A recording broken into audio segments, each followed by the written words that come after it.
राज्यामध्ये पीक विम्याचे बोगस प्रकरणे उघडकीस येत असताना आता हिंगोली जिल्ह्यामध्ये देखील बोगस शेतकऱ्यांनी पीक विमा भरलेला आहे आणि या संदर्भामध्ये बोलण्यासाठी आपल्यासोबत हिंगोलीचे कृषी अधीक्षक राजेंद्र कदम सर आहेत। सर, किती शेतकरी आहेत बोगस पीक विमा भरणारे आणि ते कोणकोणत्या जिल्ह्यातले आहेत?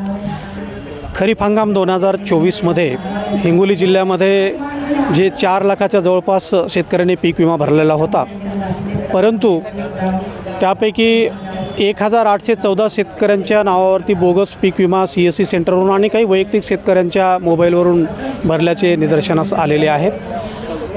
याच्यामध्ये 60 CSC सेंटर्स असल्याचं प्रथमदर्शनी आम्हाला निदर्शनास आलेलं आहे। त्यांची शहानिशा आमच्या स्तरावरून NIC सेंटरवरून करण्यात येत आहे। यामध्ये बीड जिल्हा आहे, परभणी जिल्हा आहे, हिंगोली जिल्हा आहे, इथल्या CSC सेंटर्सकडून विमा भरण्यात आलेला आहे। 1814 पैकी 105 शेतकऱ्यांनी स्वतःच्या मोबाईलवरून सुद्धा पीक विमा भरलेल्याचं निदर्शनास आलेलं आहे। त्याची शहानिशा आमच्या स्तरावरून करण्यात येत आहे। एक 8 दिवसामध्ये याचं सर्व माहिती याची आपल्याला येईल। त्यानंतर सदर CSC सेंटरवरती आणि शेतकऱ्यांवरती सुद्धा कारवाई प्रस्तावित करण्यात येईल। सर, ह्या शासकीय जमिनी कुठल्या आहेत ज्यामध्ये शेतकऱ्यांनी पीक विमा भरलेला आहे? काही बेचिराग गावे पण आहेत, कोणकोणत्या जमिनी आहेत या संदर्भात काही तुमच्याकडे माहिती उपलब्ध झाली का? शासकीय जमिनीमध्ये गायरान जमिनी आहेत, त्यानंतर काही संस्थांच्या जमिनी आहेत। अशा प्रकारे या जमिनीवरती पीक विमा त्यांनी CSC सेंटरवाल्यांनी खोटी दस्तऐवज जोडून भरलं असल्याचं दिसून येत आहे। आणि त्या व्यतिरिक्त जी गावं बेचिराग झालेली आहेत त्या गावामध्ये जमीनच नाही आहे आणि त्या गावामध्ये सुद्धा शेतकऱ्यांच्या नावावर बोगस विमा भरल्याचं आम्हाला निदर्शनास आलेलं आहे। पण हे सगळं प्रकरण उघड झाल्यानंतर कृषी विभागानं तातडीनं पीक विम्याची जी रक्कम आहे ती संरक्षित केलेली आहे। कृषी विभागानं तातडीनं काय पावले उचलली आहेत? हे निदर्शनास आल्याबरोबर आम्ही तातडीनं पीक विमा कंपनीला पत्र दिलं की बाबा या 1814 लोकांचा जो विमा त्यांनी भरलेला आहे ते तात्काळ रिजेक्ट मारण्यात आलेला आहे। त्यामुळं कुठल्याही पीक विम्याची जी फायदा मिळणार आहे म्हणजे 25% अग्रिम आम्ही आपल्या जिल्ह्यात मंजूर केलेला आहे।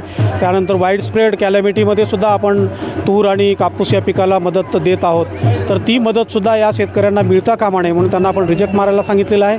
त्याचबरोबर आम्ही आमच्या सर्व तालुका कृषी अधिकारी यांना ही 1814 शेतकऱ्यांची यादी देऊन त्यांना ग्राउंड रिॲलिटी म्हणजे खरोखरच त्यांच्याकडनं सुद्धा आपण शहानिशा करून घेत आहोत। आणि हे केल्याच्यानंतर सर्व आकडेवारी आल्यानंतर आपण जिल्हा समितीमध्ये जिल्हाधिकारी महोदयांच्या अध्यक्षतेखाली जी समिती आहे त्यामध्ये हा प्रस्ताव मांडणार आहोत। त्यानंतर समितीने त्यांच्यावरती कारवाई करायचा जो प्रस्ताव मान्य करेल त्याप्रमाणे त्यांच्यावरती कारवाई होईल। शेवटचा प्रश्न आहे, हे जे शेतकरी आहेत आणि CSC केंद्र चालक आहेत यांच्यावरती कठोर कारवाई काय करण्यात येणार आहे? त्या संदर्भात काही वरिष्ठांशी चर्चा झाली का? मी आदरणीय जिल्हाधिकारी महोदयांच्या कानावर ही बाब घातलेली आहे। आदरणीय जिल्हाधिकारी महोदयांनी सदर CSC सेंटरवरती कठोर कारवाई करण्यात येईल आणि त्याची शहानिशा करून तो सर्व प्रस्ताव समितीची बैठक ठेवून ठेवा अशा प्रकारे सदस्य सचिव मला सांगितलेलं आहे। आणि ते लवकरच बैठक आपण ठेवू आणि त्याप्रमाणे कठोरातली कठोर कारवाई जेणेकरून यापुढे कुठल्याही CSC सेंटरवरून अशा प्रकारची बोगस कामं केली जाणार नाहीत याची दक्षता प्रशासनाकडून घेण्यात येईल। नक्कीच, तर हे होते हिंगोलीचे कृषी अधीक्षक राजेंद्र कदम सर। खरं तर हिंगोली जिल्ह्यामध्ये पीक विमा भरण्यात आला आणि तो पीक विमा हा हिंगोली जिल्ह्यातल्या शेतकऱ्यांनी नव्हे तर परभणी आणि बीडमधल्या शेतकऱ्यांनी भरला आणि तो थेट CSC केंद्र चालकांकडून भरण्यात आला। काही शेतकऱ्यांनी आपल्या मोबाईलवरून देखील भरलेला आहे। धक्कादायक बाब म्हणजे सरकारी जमिनीवरती या शेतकऱ्यांनी हा पीक विमा भरलेला आहे आणि या सगळ्या प्रकरणानंतर एकच खळबळ उडाली आणि त्यानंतर आता कृषी विभागानं कारवाईला देखील सुरुवात केली आहे। संदीप नागरे, साम TV न्यूज, हिंगोली।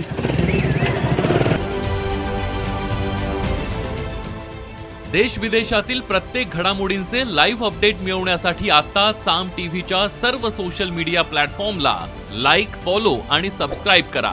तसंच सर्व नोटिफिकेशनसाठी बेल आयकॉन प्रेस करायला विसरू नका।